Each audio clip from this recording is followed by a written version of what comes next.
Assalamualaikum warahmatullahi wabarakatuh, teman-teman. Nah, di sini saya akan kembali menjelaskan tentang mata kuliah pengelolaan pendidikan nih dengan dosen pengampu Dr. Muhammad Kristiawan, MPD. Nah, perkenalan nih, nama saya Anjeli Ramasari dengan NPM A1D021050. Nah, kali ini saya akan menjelaskan tentang materi kepemimpinan dalam manajemen, komunikasi dalam manajemen, tantangan manajemen pendidikan. Nah, yang pertama ada kepemimpinan dalam manajemen. Kepemimpinan adalah serangkaian kemampuan dalam rangka meyakinkan yang diyakinkan agar mau melaksanakan tugas yang diberikan guna mencapai sebuah tujuan. Kepemimpinan itu tersendiri berasal dari kata dasar yaitu pimpin, yang artinya membimbing atau tuntun.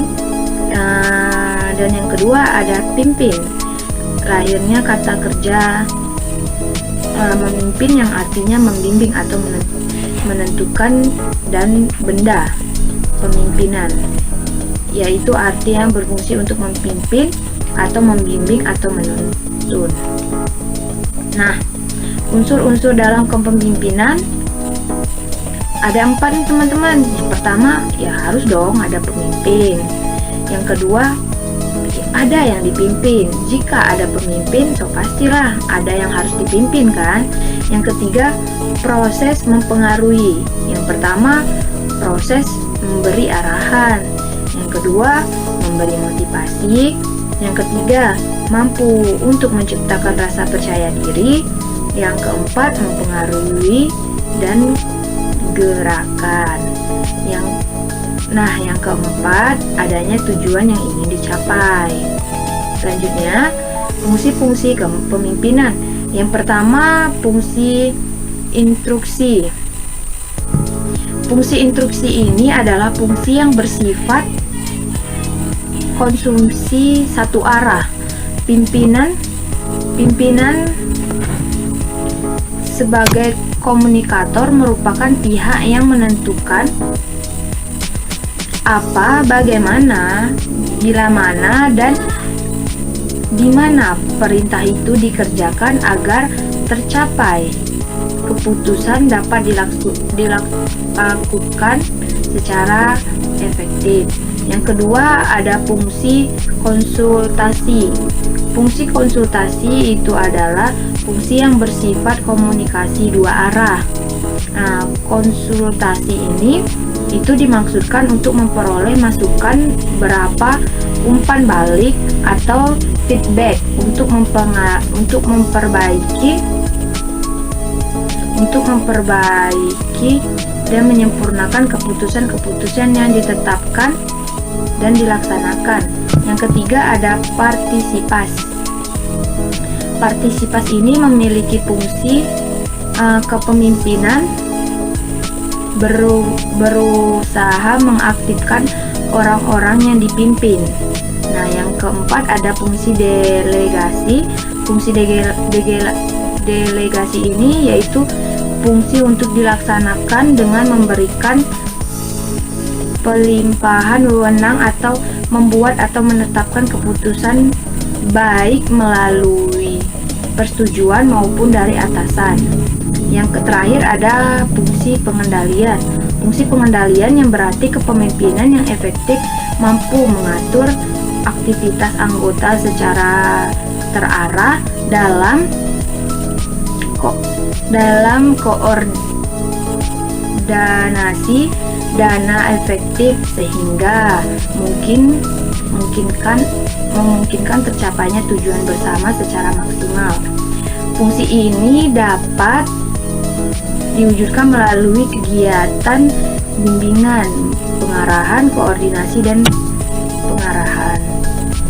Nah, yang kedua ada komunikasi dalam manajemen. Kata komunikasi berasal dari Latin communication yang artinya memberitahu atau pertukaran pikiran.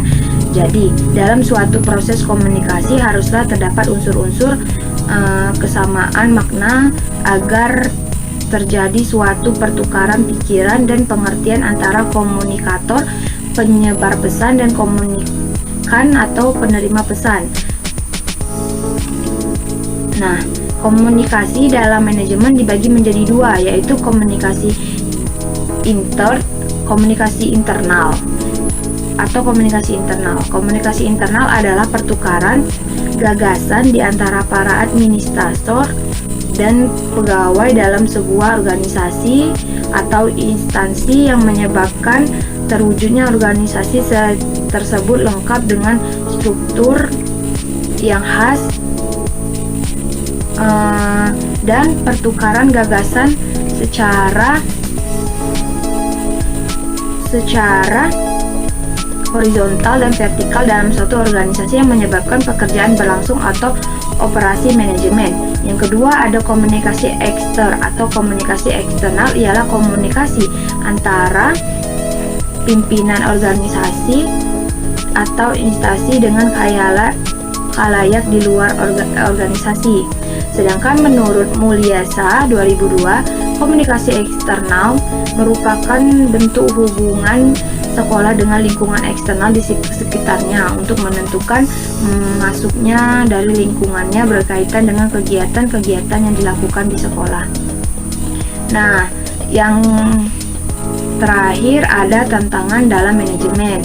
Menurut Indris, tahun 2004, dunia pendidikan Indonesia saat ini setidaknya menghadapi 4 tantangan besar yang kompleks, yaitu yang pertama, tantangan untuk meningkatkan nilai tambah atau added value, yang artinya bagaimana cara untuk meningkatkan nilai tambah dalam upaya meningkatkan produktivitas, pemerataan, dan pertumbuhan ekonomi dalam rangka untuk memelihara dan meningkatkan pembangunan yang berlanjut.